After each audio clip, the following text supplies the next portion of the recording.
like the amount of time I've saved just doing it, the way that you've said to do it, especially with a baby, like time is just that much more magnified. Yeah. Um, so yeah, just having being able to manage my time and use it effectively and then still get the objective accomplished, it's huge.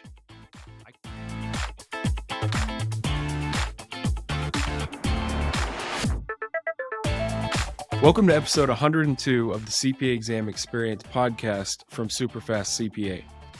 I'm Nate, and in today's episode, you're going to hear me talk with Christian. So just the beginning of Christian's story, he started the CPA study process, was looking things up on YouTube, saw one of our ads, skipped it a bunch, eventually decided to watch one of our free study training webinars, and decided, okay, I'll try this for my first section and see how it goes.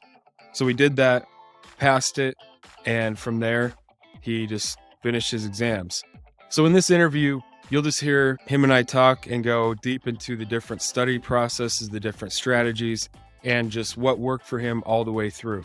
So before we get into the interview, I want to point out two things. First, our free study training webinars, as I just said, that was the first thing Christian saw from us and used those strategies to pass his first exam. So that is the best place for you to start. If you haven't watched one of those free trainings yet, you can sign up at our homepage at SuperfastCPA.com, or the link will be down in the description of this episode. The second thing is our free podcast giveaway. Each month we give away 3 pairs of Powerbeat Pro headphones to one of our listeners who has entered the giveaway. You just enter your name and email, and that link as well will be down in the description of this episode. So with that out of the way, let's get into the interview with Christian. Colorado Springs. Oh, nice. Yeah. We've been here for 2 years now. Oh, you moved there 2 years ago? Right. Where are you from originally? We are from Texas. Okay. So East Texas, kind of near the Louisiana border, and my wife's from Dallas. Awesome. We were all born and raised there, and then just moved out here January 2020 we're getting married. So we decided to just move out of the state rather than move to one of the other cities. So just for an adventure. We did not know that COVID was going to come up. So that kind of just added to the excitement of that stuff. How'd you, just curious, if you just kind of just picked somewhere, you didn't have a job connection yet or anything, how'd you choose Colorado Springs? It was driven by the job. So we did not have a specific place that we wanted to land. It was more of a function of we'll go wherever we can get a job. We decided to do August of 2019. And we wanted to have everything lined up before January 2020 when we actually got married. So Colorado Springs was the first place that I got the interview and a job. So then we just locked that up and then moved out here 2 months before the wedding to kind of get everything settled and ready. And then we drove back up here the next day from Texas. Awesome. After the wedding. Do you like it so far? Yeah, it's great. I'm from a really small town in Texas, which is really pretty. There's woods and everything, but there's not mountains. So the mountains have been a really fun thing to explore. So I started skiing. My wife grew up skiing here, so it wasn't too much of a change for her, but I had never skied before. So that's been fun to ski, go up into the mountains, hike, stuff like that. So it's been fun. Yeah, I ski. I live in Salt Lake. So, okay. And I'm from a really small town in Idaho originally. So kind of similar. There's still some skiing is there near those northern states? In Idaho? Yeah, probably. There is there's Grand Targhee, which is, considered a really good resort. That was 3 hours from where I live or where I was from in Idaho. And then, here in Salt Lake, there's a ton, all the, right. Yeah. So it's not lucrative up there in Idaho. Yeah, exactly. Okay, cool. Yeah. So have you listened to any of these other podcast interviews? I have. Yeah. I haven't listened to any of the recent ones, but I was listening to them a lot. Probably 6 months ago. Okay. So how long have you been studying for the CPA exams? When did you start? So I started studying in August of 2021, the August of last year. And I did not study prior to that. So I was looking for what review course I was going to take. So I was like on YouTube trying to look at like what people said were the pros and cons, because they kind of vary in price pretty substantially. So I wanted to see if it was worth buying whatever I was going to buy. And then that's actually how I found you, was the YouTube came up and like the pop-up ad. I actually kind of skipped it a couple of times because I was just like, I just need to get to the review course deal. But I did listen to it once. And so I started looking into it, and I kind of heard from others that getting supplemental information, like, or supplemental material is a good idea. So then I looked into your stuff more. I did your seminar, the free webinar. Yeah. Yeah. So from that point, honestly, I just kind of jumped all in and I was like, okay, I'll try it. If it doesn't work, it doesn't work. I'll just go back to the way that everyone else does it. So I started studying with your material, like right off the bat, like your method right off the bat. So. Okay. Awesome. So you don't really have a story like studying the normal way and. No. Yeah. Like, no. Yeah. I mean, I started off with like the 2-hour morning session and like just doing multiple choice. I did a couple of things different in the first exam than I did for the one now. But for the most part, it's just been like pretty much what you've done or what you've said. Okay. And then, so from the beginning, you just started studying that way and it just clicked, made sense to you and was working, and you just started passing sections, right? Yeah. Yeah. So I started in, August of 2021. And I took my first exam just using that method, or your method. And like in the beginning, when I started doing it, I was a little bit, skeptical because I was just doing the multiple choice questions. Like there's no way that I can pass an exam just to read choice. Cause you see a lot of them over and over again. I was like, I'm just looking at the same ones. But I just kept to it. And I was like, well, if I don't do well in this one, I'll know that doesn't work. But yeah, so just did your method. And I think I took it in October. So I think I studied for like 8 weeks or so, maybe 9. It came out great. So kept doing that for the second one. The second one was a little bit different. I exactly the same way, because we had our son, but I kind of threw a curveball in the middle of a study process, but it still worked out. Yeah, definitely. So, I want to ask you about that, but first, so when you would study 2 hours in the morning, what exactly would you do for 2 hours? Yeah. So what I did as well was, so I just woke up, get some coffee, sit down, and then I would start with new material. So I would try to get through however many modules I could get through. So I use Becker. So I don't know if everyone like that, but I would just go through the modules of whatever section I was in. And I would just go through until I got to about an hour and a half of studying new material. And like, I'd actually, sometimes it depends on what the subject was. If it was something I didn't know anything about, I would write down the wrong, like what I got wrong and why it was wrong, what was right. But if it was something I was kind of vaguely familiar with, I'd be like, oh yeah, okay, I remember that. Keep going. So that was kind of hit or miss if I was doing that. But I would do that process for an hour and a half and then do the last 30 minutes of the study session to be the review multiple choice questions. Okay. So, like you said, pretty much exactly from the free training, just that standard 2-hour session. Pretty much. Yeah. And what about, so what did change once you had a new baby, and was the early mornings not working, or what did you change on the second exam? Second exam. So I did get, so he was born in December. I was studying, I think, beginning of November. So this was for regulation. And really the only thing that changed was, I didn't really get 2 hours. One, because I was exhausted. That's I'll back up. I started studying in November. I think Thanksgiving happened and I missed like 2 weeks. I was like, I'm just going to backtrack some more, start back over. I don't want to go into test day thinking that there were any gaps and that I could have done better. So December, I kicked it back up again. And then I got really close. I was like 2 sections away, finishing the whole thing, the whole study material. And then he was born. So then 2 weeks after that were pretty kind of here. I was just kind of doing a review on my phone. Yeah. And then January comes. I'm still just kind of like reviewing on my phone. I'm thinking at this point, I'm actually not going to take the exam. I'm just going to wait until after tax season. But then I realized 2 sections away, I work in tax. I'm just going to finish. I'm going to just go for it. If I miss, I miss. If I don't, I don't.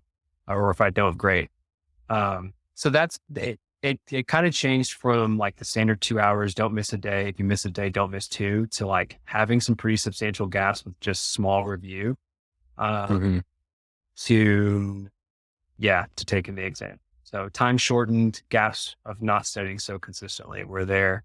But I actually did better on my regulation exam than I did on my FAR exam. So I was like, I'll take it. Yeah, for sure. Awesome. So FAR and reg are done. Is that like where you're at now? You got those 2 done?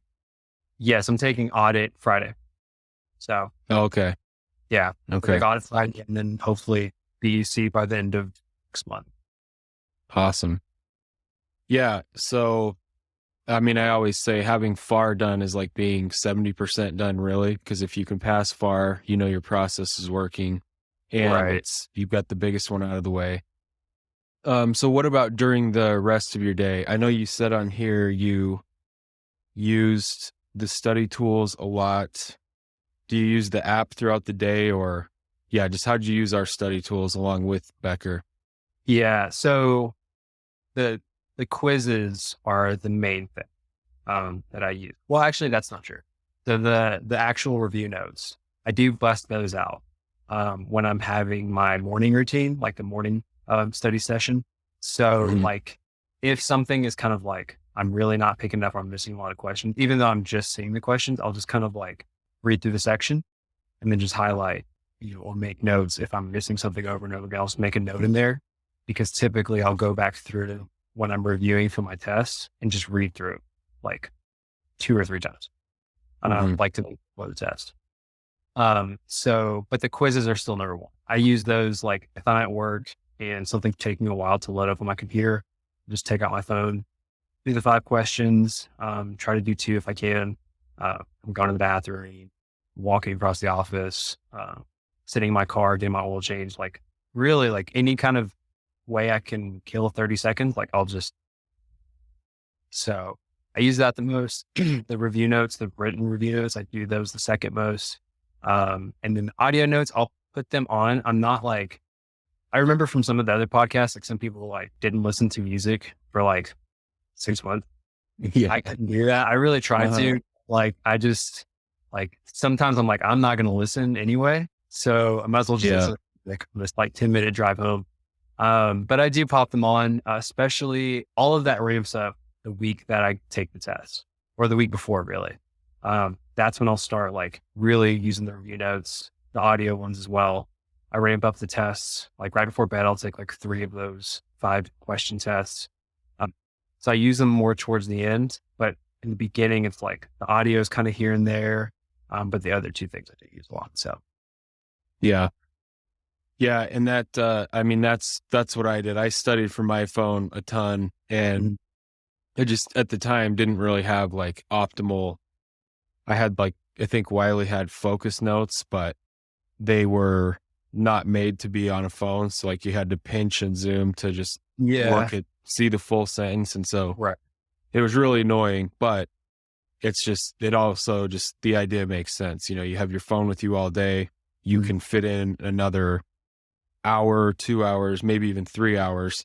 Yeah. And it doesn't have the same dread factor as like sitting in front of your review course for 3 more hours. Right. And it can just kind of happen as you go throughout your normal day. Yeah. And I think you talked about the, I don't know what the name of the principle was, but where you have to like constantly retrieve information. I think that's huge, because the fact that I can pick up my phone and like probably 15 different times in the day where I have a dead minute like retrieve new, like, or old information, whatever it is, it just solidifies it so much more to the point where I see it and I'm like, I know exactly the answer. I don't even have to look at the answer choices. Like I just know what it is. Yeah. Cause I wish I could figure out how much more time I get throughout the day doing it that way outside of the morning, because I mean, I just pick it up like all the time throughout the day. Normally when I would pick up my phone, to go on Instagram or whatever it might be. But yeah, it'd be really interesting to see how much I'm actually studying in the day, by just doing on top of. Yeah. Yeah. It probably adds up to more than you think. Well, I mean, if you compare it to like, those screen time reports are, oh yeah. What's the word? Depressing or shocking? On Sunday, it tells you spent 4 hours a day on your phone. Right. It's like, how is that possible? But, right. Yeah. Yeah. Sure enough. So something like that. So you study in the morning, you kind of do the mini sessions throughout the day. And so does that kind of leave you with your evenings and you don't really try to study? So you can just kind of relax, hang out with your wife and family? Yeah. So typically, yeah. I try to, because I mean, I wake up in the morning and do that. I'm going to work all day. So like when I get home at like 5 or 6, like I want to have some uninterrupted time. But, and it's kind of hit and miss. I don't really feel like I have to do it, but sometimes I will study some more. Especially like I said, as we get closer, like I'm okay with sacrificing some time in the evening to just get more repetition. But say if I'm studying for 8 weeks, the first 6 weeks, I'll definitely have evenings, or if we have plans, I don't like get enough fuss about it. Just go do that.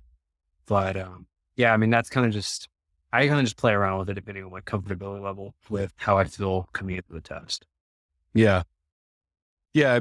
But just in general, it just seems like you kind of grooved in the study process early on. And so now you don't stress out about the study process itself, right? You just know what to do each day.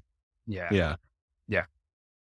Okay. Yeah, I would say for sure. And especially I had the benefit of not coming from another study process. So, I mean, this was like what I started with in that first exam, but like 8 weeks of muscle memory and then the next one. So now on the third one, I don't even think about it. I just open my computer, start going through questions, do my review. That's it. That's throughout the day. And then 8 weeks later, 6 weeks later, I take the test. So, yeah.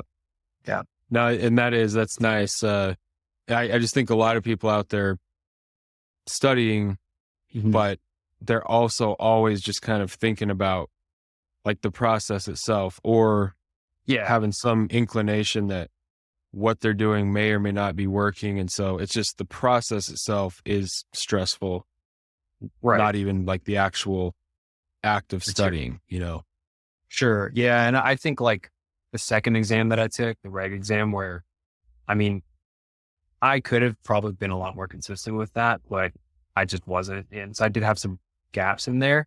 But the fact that I could like come back through and like just start it again and then just finish it and take the exam and do well, that gave me more comfortability with the process than the first exam. So it's like, well, I can overcome a gap, 2 weeks of not studying and then 2 weeks studying and then go take the test and do well. It's like, it has a lot more substance than it looks like. So. Right. It's also, it's all about what you spend time doing. Like when you do spend time and it's very, very effective, that has a huge payoff. I mean, you could make any analogy, like trying to get better at basketball. Do you sit and watch videos on YouTube about how to shoot better? Or if you go out and just jack up 3-pointers for 2 hours, that's better than watching videos. But doing actual shooting drills is another step that's, you can make a lot of progress faster by doing the most effective thing, even if you don't spend as much time doing it. Yeah. I agree. Yeah, for sure. So what about the weekends? How did you, or do you study differently or longer on the weekends? Just what do you do on the weekends? Pretty much the same thing. I would say I'm a morning person. For sure. I do like to sleep in, but like sleeping into me, like if I sleep until 7, like I slept it. So I would probably most of the fact that I'm a boring person. So I like the routine of like waking up, do the same thing. It's most of the time, it's actually not even 2 hours on the weekend. It's actually less than, so I'll actually just do an Yeah. hour where I'll try to get through like 2 modules or 1 module and then do some review questions, and then everybody's up and then the day goes. And I actually probably study a lot less on my phone as well. So overall, I definitely decrease the output of studying that I do on the weekends. Yeah. Now the big differentiator is that it's working, right? Like that's kind of, you can do whatever you want if you're passing the exams. When I'm Yeah. first kind of telling someone what to do, I'll be like, okay, watch the pro videos and make sure you understand what's in there and do it exactly like that for 3 weeks. And then once you get it and it will like click, kind of like riding a bike, then you can customize little things. But if you're just trying new things every day, and the biggest thing is if it's not working, then you want to start with a specific plan or a specific set of strategies. And then, like doing all these interviews, there were some people that took the weekends off, like didn't even attempt to study. And then other people that couldn't, like for me, I never liked that because I wanted to just, I don't know. I felt like if I took a day off, it like ruined my whole plan or whatever. But the biggest thing is what you're doing working. And so clearly it's like working for you. So, an hour on the weekends, great. Cause you're still just passing the exams.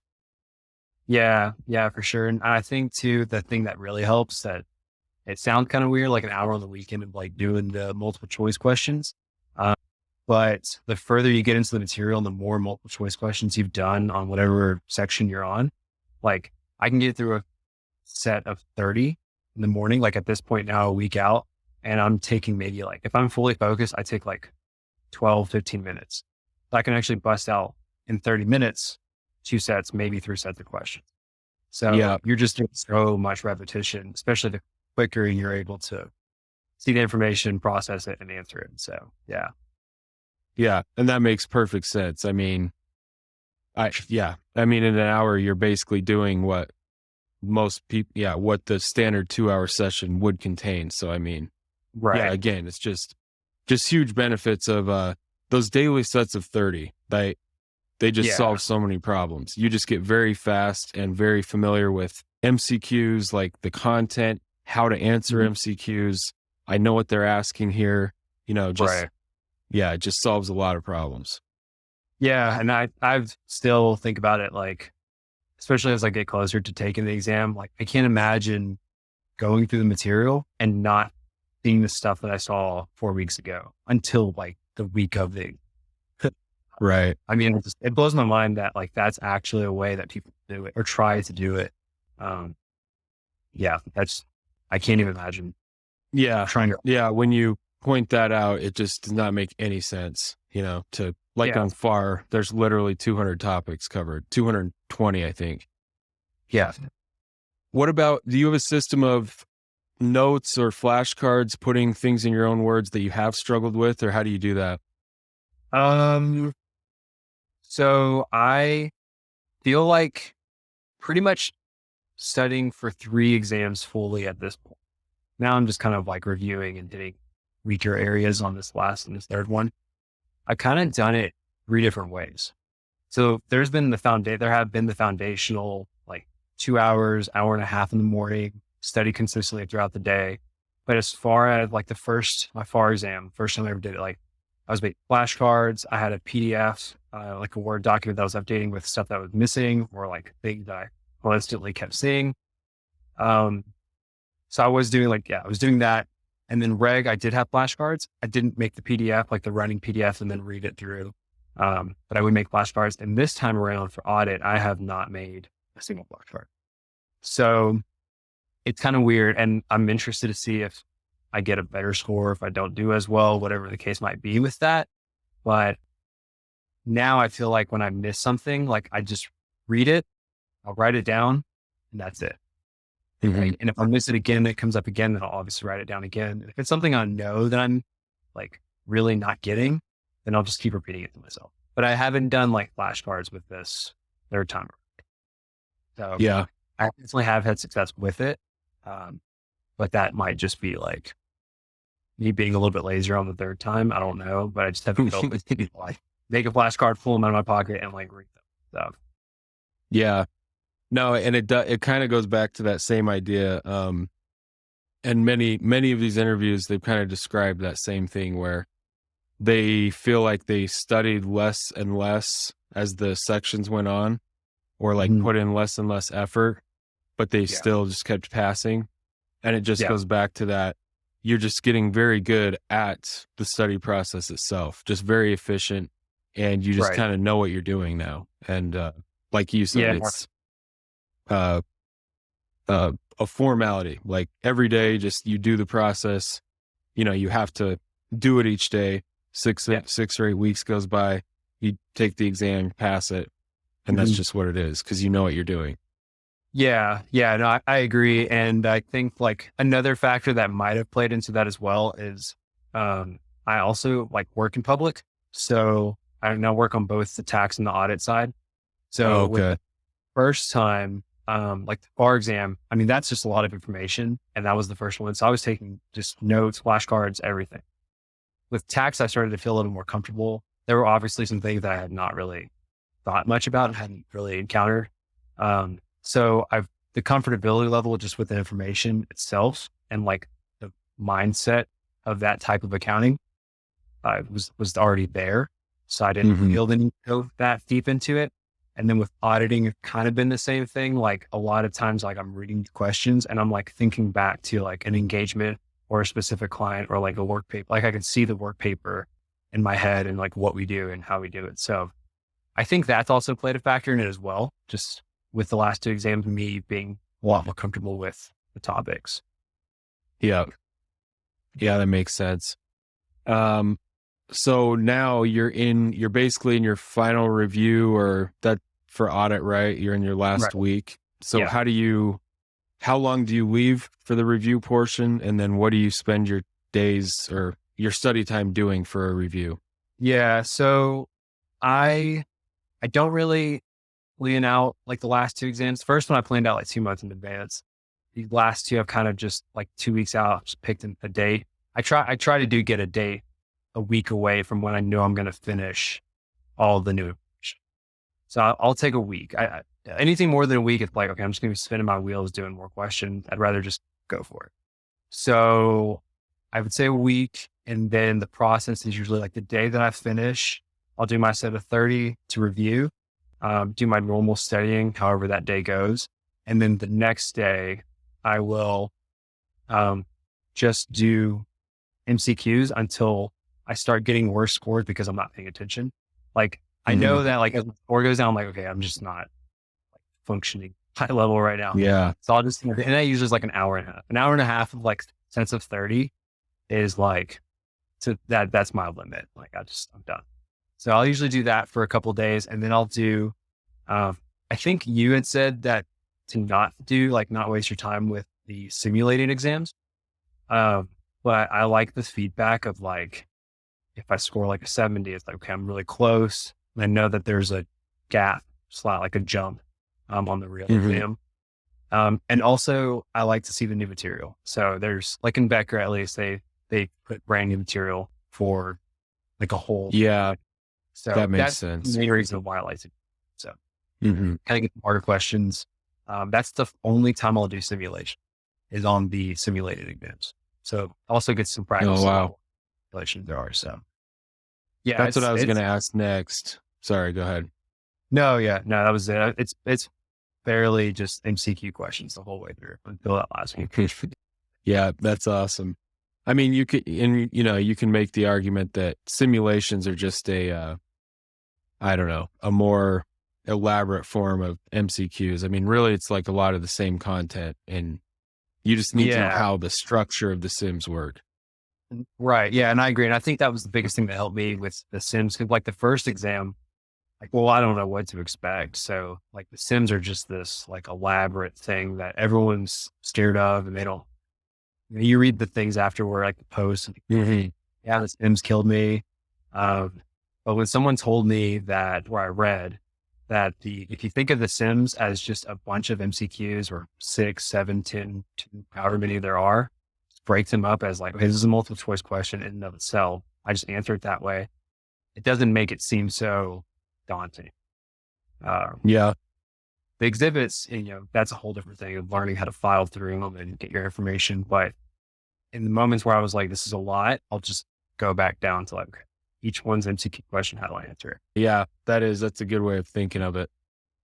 Yeah. Did you do the same thing on your FAR exam? Your first exam, you really didn't do any Sims until the that one I did. Full practice exam? Yeah, that one I did. Because of the fact that it was the first one and I wasn't fully, and like, I think the podcast that I was listening to at the time were saying like, oh, I didn't do Sims. I don't think that you don't have to do them. And I didn't really trust it because I was the first time taking the exam. Yeah. I don't really know what they look like. So I did do some, not much. I didn't start the no Sims until the end, until the second. Okay. Yep. Yeah. And again, the Sims, doing these interviews, people have completely different approaches on those. I mean, like in our pro course, I just kind of say, you can pretty much ignore them during the week. On the weekend, if you've been through modules 1 through 5 or whatever, then you review some of the Sims from 1 through 5, choose the hardest ones, anything that looks confusing to you when you first look at it, just to get aware of, how to fill them out and everything. But yeah, They're not a major focus. And then, on these interviews, some people do what you do, like literally don't do any Sims and then go into the exam. But for other people, that blows their mind. Like they could not, they wouldn't go attempt a test without having done a bunch of practice Sims. Again, it's just one of those kind of personal things. Yeah. Well, we've kind of gone through everything. Were there any other study strategies you used that really helped, or I don't know, anything we didn't discuss that you felt like made a big difference in your process?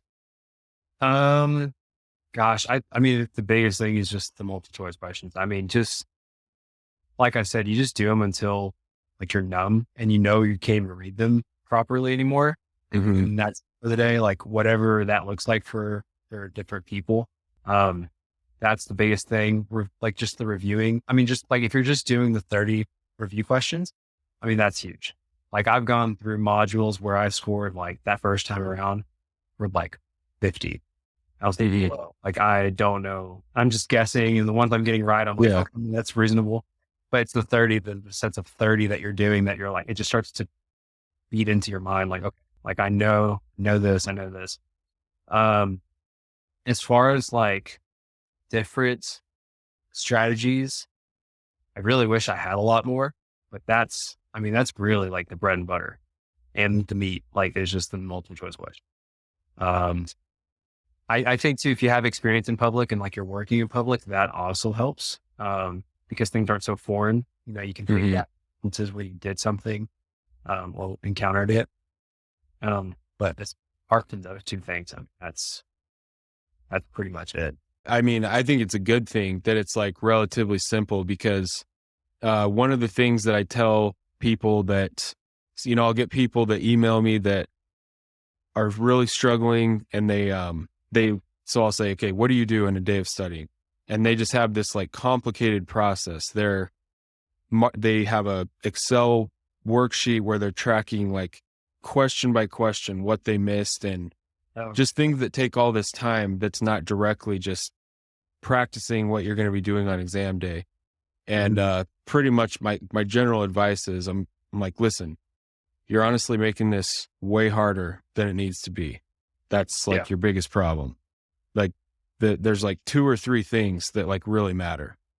And so that's just, I don't know, that'll be good for people to hear. Yeah. And like I said, I wish I had more. And it is weird. Even like on this third exam, I'm sure after 3, I would hope that after 3 exams passed, hopefully, that 4th exam, like I won't have any like reservation. But even still in the 3rd exam, I'm like, there's no way. Like there's definitely going to be some stuff on there that I'm not getting in these multiple choice questions. But it's like really just trusting the fact that it's going to work. And you get to exam day and do the multiple choice questions and you're like, oh my gosh, like a lot of this is the stuff. You get a couple curveballs here and there. But, I mean, you get a fair shot at trying to get it right. So yeah, I mean, that's pretty much the gist of it. I mean, yeah, I'm glad I found it that way because I couldn't imagine going through like the lectures and the sims and the multiple choice question, not touching anything. Yeah. And that's where I think that's where the complication comes in, because the textbook and the video lectures, they just cover so much stuff that then you think, okay, well, obviously any of this could be tested. But when you focus on the questions for a lesson, it really comes down, they keep asking the same 3 to 4 things usually from any given lesson. Yeah. Well, second to last question, I guess. When you're going through new questions for a lesson, what is your actual process? Do you click through them all first to kind of see what you're seeing questions on, or do you just start from number 1 and read it and just try to answer it? And then, if you're wrong, read the explanation. If it's a calculation one, do you sit there and reperform it? Just what's your actual process when you're doing a new lesson? Yeah, that's a good idea. I haven't thought about like looking through it to kind of see what's in there. No, I just start from the beginning and just start answering questions. And I think you get like a high when you get it right. So you're like, oh, like I haven't studied before and I love it, or whatever the case might be, or I guessed it right. But then like when you get it wrong, like it definitely hits you. Like you're like, okay, I really don't know this. So I feel like that kind of helps me learn, because it's like you feel the highs and lows of getting them right and wrong. But yeah, I just start from the beginning. If there's a calculation, I haven't really had any calculation ones in audit thus far, but if it was a calculation, I would write down, like with FAR and regulation, I would definitely write down the formula. Like I would get it wrong. And like I said, I would typically write down the full explanation of why it was wrong, or why it was right, better yet. And like wrote down the formula. I would practice the formulas. Like I would mark them. Like in Becker, you can mark the question, it'll reoccur. So I would make sure to do that on formulas that I wasn't like really getting, like for financial ratios or whatever that case might be. And then the day before the exam, I'll usually like write them down again and then read them before I go. It's like right before I go into the testing center. Yeah. Okay. So last question I always ask is, even if it's stuff we already talked about, what would be your top 2 or 3 tips to people that are really struggling with their study process? I would say it doesn't have to be as hard as you think it does. Just do the multiple choice, if at bare minimum, and just do them until you're numb and you can almost read the first 3 words and know the answer. That much repetition will help. And then for test day, if you've done the work leading into test day, just calm down. Like, just calm down. What you do every single morning up until the test, manage your time. Like I think you talk about time management, manage your time as best you can. If you fall, you will fall a little bit typically behind your time schedule, during the test, because it's test day. That's what happened. Like a few minutes. You won't maybe hit 30 minutes for each testlet. Like, yeah, just calm down. Don't freak out. You've got time. And just, usually like if I don't know something right off the bat, just mark it, move on, come back through best guess, and just keep on. Like I try not to think about the last testlet and the next testlet. Yeah. And is that what happened for you on test day? Did you cruise through the MCQs pretty easily and had a lot of time left for the sims? Generally, yeah. Yeah. Like I said, I try to get like a minute a question. So 33, 36, 30, whatever, how questions there are. I usually fall a little bit behind that, like a few minutes, which I'm okay with because I know that I still have plenty of time. But yeah, the rest of the time is sims. It's like, I think that leaves you with like 3 hours, 2.5 hours to do the sims. I take that 15-minute break. I would highly recommend taking that 15. I think there's a 15-minute break where you can actually stop the timer. Like I definitely take that just to walk around, just process anything that happened in the MCQs that I'm worried about, and then just go on to the sims. Yeah, I like the first exam, I did not get up until the clock was at 1 minute, just because I was not going to leave and like fail and be like, oh, I should have stayed. Yeah. But every other time I've had like an hour left. So Nice. That's awesome. Well, sounds like, you got a lot out of our, the free training. Just to summarize, or I don't know, in your own words, what for you have been the top 1 or 2 benefits, the biggest benefits you've got from using our study tools? Yeah, I would say it's just the time. I mean, like the amount of time I've saved just doing it, the way that you said to do it, especially with a baby, like time is just that much more magnified. Yeah. So yeah, just having being able to manage my time and use it effectively and then still get the objective accomplished, is huge. I can't even think of anything outside of that because it's I would pay double what I paid for the materials just to know that I'm going to have extra time. I have more time on to what I gotta do. Yeah. So, yeah. Yeah, for sure. Time is, obviously just the huge thing. Right. Yeah. Anytime, if you can cut months off this process, most people would pay a lot of money if they knew for sure, or 2 extra hours a day, or you don't have to worry about studying in your evenings or whatever. It's for sure. Yeah. Yeah. Yeah. And it's if it wasn't for tax season, I would probably, which would have been putting me at starting in August and finishing February. So yeah, I mean, that's invaluable. You can't put a right tag on that. Yeah. And if your days aren't suffocating, and it's like you said, the process is fairly simple. You just have to do it each morning. It doesn't really matter if it takes, 6 to 8 months or whatever, just because you're not constantly stressed out. For sure. And so I'm glad that helped. Sounds like you're crushing it. So congrats, man. That's awesome. Appreciate it, man. Yeah. No, thank you for the materials and, the time and effort that you put into them. I mean, they're great. They work. Yeah. Really appreciate for that. Yeah. Yep. Happy to do it. I don't want to take up much more of your time. So I appreciate you doing the call. So that was the interview with Christian. I'm sure you found that very helpful and insightful. He had a lot of good insights and things to share about his study process. And as you heard, his study process went relatively smoothly because he started out with a proven plan from the beginning. So if you found this episode helpful, please take a second to share it with someone who's also working on their CPA exams. These interviews, as you've probably found out, are incredibly helpful for people trying to figure out their own CPA study process.